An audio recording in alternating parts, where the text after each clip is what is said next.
that way, and that's why when Disney movies finally come out, they're fucking masterpieces. Well, I was just relying on a visual gag. It's like we used to do these acting exercises when I was in acting school where they would put up a piece of fabric and just, you'd only be able to see your feet. And they'd say, okay, now improvise a scene without your voice or making sounds and tell everything you need to tell just through your feet, which sounds insane. But you'd be amazed what you could convey with your feet or just your hands. And we do these different. And that's the same way with doing voiceover work. You're taking everything, your whole experience that you normally do with your body, and you're channeling it all into your voice. And I don't know, I became somewhat good at various sound effects, even though these guys have to keep reminding me, John, they will provide a sound. You don't have to go swoosh. And I found myself like constantly manipulating my face or holding my nose or like punching myself on the stomach. Oh, doing all these things just to kind of get that energy up in there. But yeah, it's true. Just because you're only using your voice doesn't mean that your body isn't totally engaged at the same time. Here in the center. Hello, this is Hugo Juarez from Mexico, in Master Magazine. And we're going to see some famous video game characters in this movie. So why did you choose to put these characters in the movie? And what was the process of obtaining the rights and the copyright for using their images? And was it the gaming company more difficult to work with, a video game company than the others? Well, when we developed the movie, right away we knew, well, we can't just make up, if we're going to make a movie about video games, we can't just make up a bunch of fake, kind of ersatz, Rack Man, or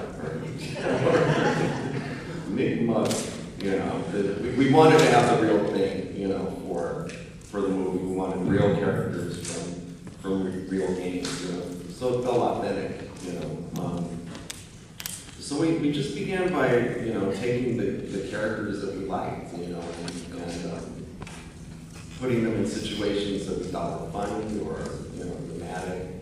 And then from there, we said, well, okay, now we have to begin the process of going to these places and talking to these people and seeing if we can use them. And it was kind of a process of just kind of creating relationships with the other studios and really being kind of forthright about how we wanted to use the characters, what it was all about, what the movie was, And surprisingly, it was easier. I'm sure our lawyers would say, "Oh, you didn't have to sign all the paperwork and do all that," but it was not as bad as I think we thought it was going to be, because people are excited to kind of be a part of something like this. And I think from the beginning we said we wanted to be authentic to their characters, so we said as part of our deal and working with them that we would send the animation to them and have them actually approve the animation for us. And I think that gave a lot of belief in the fact that we were going to represent their characters correctly. But to us, it was about making the characters be authentic to the film and making sure that their movement and their acting was the way that the people who actually created those characters wanted to see it on the screen. And it made the scenes with those characters better too, like to send Nintendo, the shots of Bowser, because then they'd come back and they'd say, well, no, Bowser would do this. Bowser wouldn't hold his coffee cup like that. He would hold it like this. And thought, I used to think, well, is that such a big deal? But then after, jumping through those hoops and, working with them as partners, you look at the scene and go, you know what? That does feel more like Bowser than what we were doing before, So it was, in the end, really helpful. I'm surprised at how common that question is today. I think that shows how sensitized we are to the rights for things and for marketing and, all that, trademarks and all that. I mean, the fact is, if you're the guy that made Frogger, a game about a frog hopping across the road that no one is playing anymore, is it really difficult negotiations to say, yes, Frogger can be in the movie? Maybe it is. Over here on the right.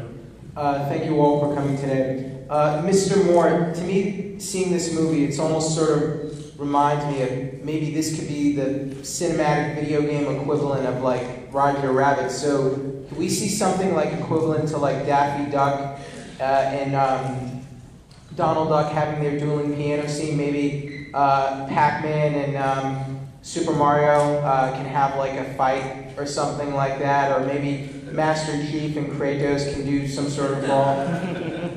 Sure, why not? You know the movie's finished, right? Well, no, I think no, it's an interesting point.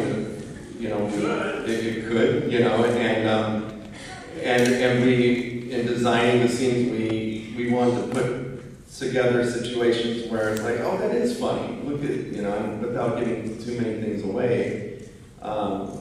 You know, it's funny. Look, those two are together talking, or you know, putting them into situations where, you know, it's more than just two people talking. It's the fact that it's those two people. So there are those opportunities in the film. I always wondered if the cherries and Pac-Man tasted good. It seemed like they really tasted good. Well, we answered that question. They tasted great, and they're giant. In the center back. Hey, guys, thank you for coming.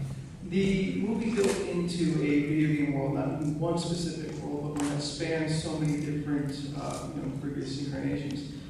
Built a world that's so large. In the process of writing the script of the story, was there any idea of possibly going beyond this single movie and kind of taking the place of a children's family movie like Toys R Cars has been, kind of taking that mantle and moving forward with it? Well, that was never the intent, you know, as we were working on the movie. But during the 3 years that we have been, you know, developing and making it, there were a lot of ideas, like different games that the characters were going to go to, you know, different people they were going to meet, tons of different characters and situations that we would just have to kind of say, like, okay, you know, we can't go there. You know, it's like we don't have the time to tell this, or it's like we can't throw another world into the story this late, you know, and in the story, you know, so we're just gonna have to, you know, it hurts.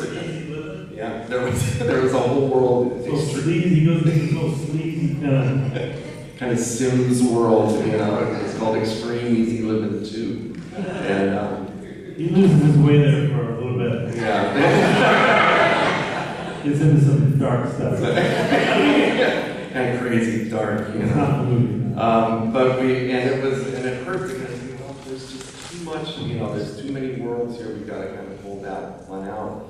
And we worked with John Lasseter, who's the creative officer of Pixar and Disney, and John's a dear old friend. And he told me, you know, it's okay, you know, just in Toy Story, we had to cut out a lot. The original Toy Story, we cut out a lot of things and kind of put it over to the side, but they come back. You know, all those good ideas can come back. There are things in Toy Story 2 and 3 that were storylines from the original ones. So don't worry. You know, don't feel like it's forever. You know, because if this does well, you know, if it's well received like we think it's going to be, those things can come back. You know, so hopefully, you know, we'll get to see Extreme Easy Living 2.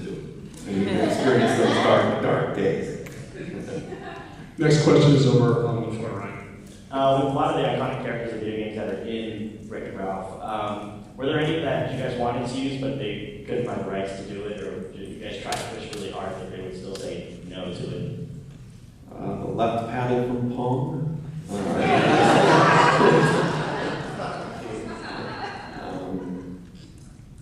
We had the right panel too, and they were like, we're a team.